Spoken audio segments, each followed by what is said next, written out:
ಓಂ ಶ್ರೀ ಗುರುಭ್ಯೋ ನಮಃ. ಫ್ರೆಂಡ್ಸ್, ಎಲ್ಲರಿಗೂ ನಮಸ್ಕಾರ. ಪ್ರೀತಿಯ ಕನ್ಯಾ ರಾಶಿಯ ಆತ್ಮೀಯ ಬಂಧುಗಳೇ, ಜೂನ್ 2ರಿಂದ 7ರವರೆಗಿನ ಅತ್ಯಂತ ಮಹತ್ವದ ಹಾಗೂ ನಿಗೂಢ ಭವಿಷ್ಯದ ಬಗ್ಗೆ ಮಾತನಾಡ್ತಾ ಇದ್ದೇವೆ.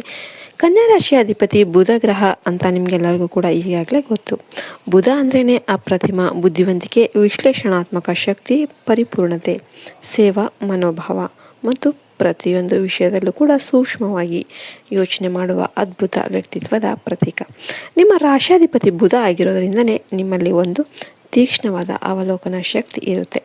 ಎಂತಹ ಜಟಿಲ ಪರಿಸ್ಥಿತಿಯಾದರೂ ಕೂಡ ಬುದ್ಧಿಬಲದಿಂದ ವ್ಯವಸ್ಥಿತವಾಗಿ ನಿಭಾಯಿಸುವ ವಿಶಿಷ್ಟ ಕಲೆ ನಿಮಗೆ ಸಿದ್ಧಿಸಿರುತ್ತೆ. ಈ ಜೂನ್ ತಿಂಗಳಲ್ಲಿ ನಿಮ್ಮ ಅದೃಷ್ಟದ ಬಣ್ಣಗಳು ತಿಳಿ ಹಸಿರು ಮತ್ತು ಬಿಳಿ ಬಣ್ಣ ಹಾಗೂ ಅದೃಷ್ಟದ ಸಂಖ್ಯೆಗಳು 5 ಮತ್ತು 6. ಈ ಜೂನ್ ತಿಂಗಳಿಂದ ನಿಮ್ಮ ಜೀವನದಲ್ಲಿ ಅದ್ಭುತವಾದ ಅದೃಷ್ಟಗಳು ಒಲಿದು ಬರುತ್ತೆ. ಆದರೆ ಈ ಅದೃಷ್ಟ ಒಲಿಯುವ ಹಾದಿಯಲ್ಲಿ ಏನೆಲ್ಲ ಅಡೆತಡೆಗಳು ಇವೆ, ಇದಕ್ಕೆ ಪರಿಹಾರ ಏನು ಅನ್ನೋದನ್ನು ಈ ವಿಡಿಯೋದಲ್ಲಿ ನಾವು ವಿವರವಾಗಿ ತಿಳಿಯೋಣ. ಈ ವಿಡಿಯೋನ ಎಲ್ಲಿ ಕೂಡ ಸ್ಕಿಪ್ ಮಾಡದೆ ಕೊನೆಯವರೆಗೂ ನೋಡಿ. ಕನ್ಯಾ ರಾಶಿಯ ಆತ್ಮೀಯರೇ, ಇಂದು ನಾವು ಮಾತನಾಡುತ್ತಿರುವ ವಿಷಯ ಯಾವುದೇ ಸಾಧಾರಣವಾದ ದಿನನಿತ್ಯದ ಭವಿಷ್ಯ ಅಥವಾ ತಿಂಗಳ ಭವಿಷ್ಯ ಅಲ್ಲ. ಇದು ನಿಮ್ಮ ಆತ್ಮದ ಆಳದಲ್ಲಿ ಯಾರಿಗೂ ಕಾಣದಂತೆ ನೀವು ಅಡಗಿಸಿಟ್ಟಿರುವ ಆ ತೀವ್ರವಾದ ಗಾಯದ ಮೇಲೆ ಕೈಯಿಟ್ಟು ಅದರ ಹಿಂದಿರುವ ನಿಗೂಢ ಬ್ರಹ್ಮಾಂಡದ ರಹಸ್ಯವನ್ನು ಅನಾವರಣಗೊಳಿಸುವ ಪ್ರಯತ್ನ. ನೀವು ಒಂಟಿಯಾಗಿ ಕುಳಿತಾಗ, ಜೀವನದ ಹಳೆಯ ಪುಟಗಳನ್ನು ಒಮ್ಮೆ ತಿರುಗಿಸಿ ನೋಡಿದಾಗ ನಿಮ್ಮ ಮನಸ್ಸಲ್ಲಿ ಒಂದು ಪ್ರಶ್ನೆ ಪದೇ ಪದೇ ಕಾಡುತ್ತೆ.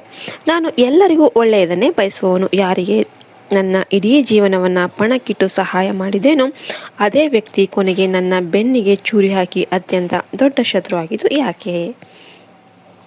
ಇದು ಕೇವಲ ನಿಮ್ಮೊಬ್ಬರ ಕಥೆಯಲ್ಲ, ಇಡೀ ಕನ್ಯಾ ರಾಶಿಯ ಪ್ರತಿಯೊಬ್ಬ ವ್ಯಕ್ತಿಯ ಜೀವನದ ಕಠೋರ ವಾಸ್ತವ.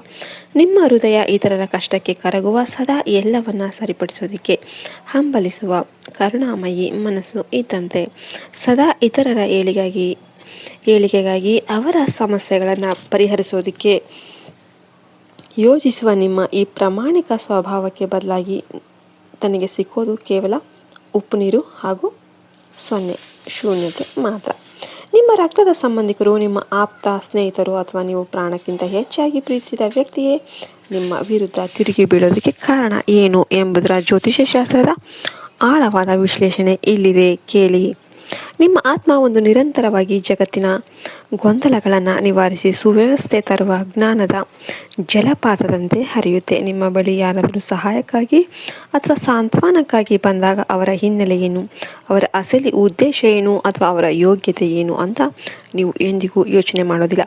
ನಿಮ್ಮಲ್ಲಿರುವ ಮಧುರವಾದ ಪ್ರೀತಿ ಮತ್ತು ಸಹಕಾರದ ಜಲವನ್ನು ಯಾವುದೇ ಷರತ್ತು ಇಲ್ಲದೆ ಅವರಿಗೆ ಧಾರೆ ಎರಿತೀರಾ. ನೀವು ಯಾವುದೇ ಸಂಬಂಧವನ್ನು ಬುದ್ಧಿಯಿಂದ ಅಥವಾ ಸ್ವಾರ್ಥದಿಂದ ರೂಪಿಸಿಕೊಳ್ಳೋದಿಲ್ಲ, ಬದಲಾಗಿ ಹೃದಯದ ಆಳದಿಂದ ಪ್ರೀತಿ ಮಾಡ್ತೀರಾ. ನಿಮ್ಮ ಆಪ್ತರ ಜೀವನದಲ್ಲಿ ಬಿರುಗಾಳಿ ಎದ್ದಾಗ ಅವರು ಸಂಕಷ್ಟದ ಸುಳಿಯಲ್ಲಿ ಸಿಲುಕಿ ಮುಳುಗ್ತಾ ಇರಬೇಕಾದ್ರೆ ಮತ್ತು ಇಡೀ ಜಗತ್ತೇ ಅವರ ಕೈ ಬಿಟ್ಟಾಗ ನಿಮ್ಮ ಪ್ರಾಣದ ಹಂಗು ತೊರೆದು ನೀವು ಆ ಸುಳಿಗೆ ಧುಮುಕ್ತೀರಾ. ಅವರನ್ನು ನಿಮ್ಮ ಹೆಗಲ ಮೇಲೆ ಕೂರಿಸಿಕೊಂಡು ಸುರಕ್ಷಿತವಾಗಿ ದಡಕ್ಕೆ ತಲುಪ್ತೀರಾ.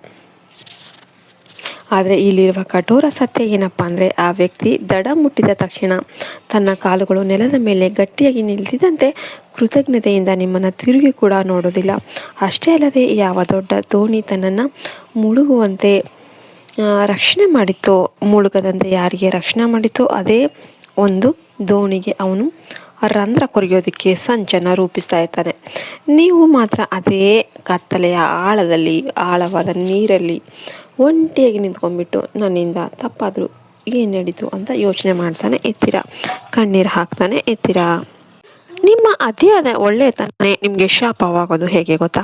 ಕನ್ಯಾ ರಾಶಿಯವರ ಅತ್ಯಂತ ದೊಡ್ಡ ದುರಂತ ಅಂದರೆ, ನೀವು ಇಡೀ ಜಗತ್ತನ್ನು ನಿಮ್ಮದೇ ನಿಷ್ಕಲ್ಮಶ ಹಾಗೂ ಪ್ರಾಮಾಣಿಕ ಮನಸ್ಸಿನ ಕನ್ನಡಕದಿಂದ ನೋಡ್ತೀರಾ. ನಿಮ್ಮ ಹೃದಯ ಸ್ವಚ್ಛವಾಗಿದ್ದರೆ ಎದುರಿಗಿರುವವರ ಹೃದಯ ಕೂಡ ಅಷ್ಟೇ ಸ್ವಚ್ಛವಾಗಿರುತ್ತೆ ಅಂತ ನೀವು ಭಾವಿಸ್ತೀರಾ. ನೀವು ಯಾರಿಗೂ ದ್ರೋಹ ಮಾಡೋದಿಲ್ಲ,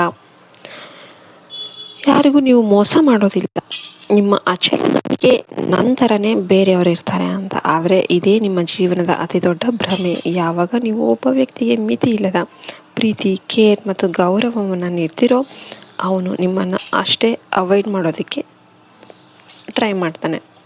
ಆದರೆ ನೀವು ಯಾರಿಗೂ ಅಂಜುವ ಅವಶ್ಯಕತೆ ಇಲ್ಲ, ಯಾಕಂದರೆ ಪರಮಾತ್ಮನ ಕೃಪೆ ನಿಮ್ಮ ಮೇಲೆ ಇರುತ್ತೆ. ನೀವು ಯಾವುದೇ ಕಾರಣಕ್ಕೂ ಬೇರೆ ಯಾರಿಗೂ ಹೆದರುವ ಅವಶ್ಯಕತೆ ಖಂಡಿತವಾಗ್ಲೂ ಇಲ್ಲ. ನಿಮಗೆಲ್ಲರಿಗೂ ವಿಡಿಯೋ ಇಷ್ಟ ಆಯ್ತು ಅಂದರೆ ವಿಡಿಯೋಗೆ ಲೈಕ್ ಮಾಡಿ, ಹರ ಹರ ಮಹಾದೇವ್ ಅಂತ ಕಮೆಂಟ್ ಮಾಡಿ. ಆ ಪರಮಾತ್ಮನ ಕೃಪೆ ಕೊನೆಯವರೆಗೂ ನಿಮ್ಮ ಮೇಲೆ ಇರುತ್ತೆ. ಜೈ ಹಿಂದ್, ಜೈ ಭಾರತ್ ಮಾತೆ. ಹರಿ ಓಂ ತತ್ಸತ್. ಸರ್ವೇ ಜನೋ ಸುಖಿನೋ ಭವಂತು.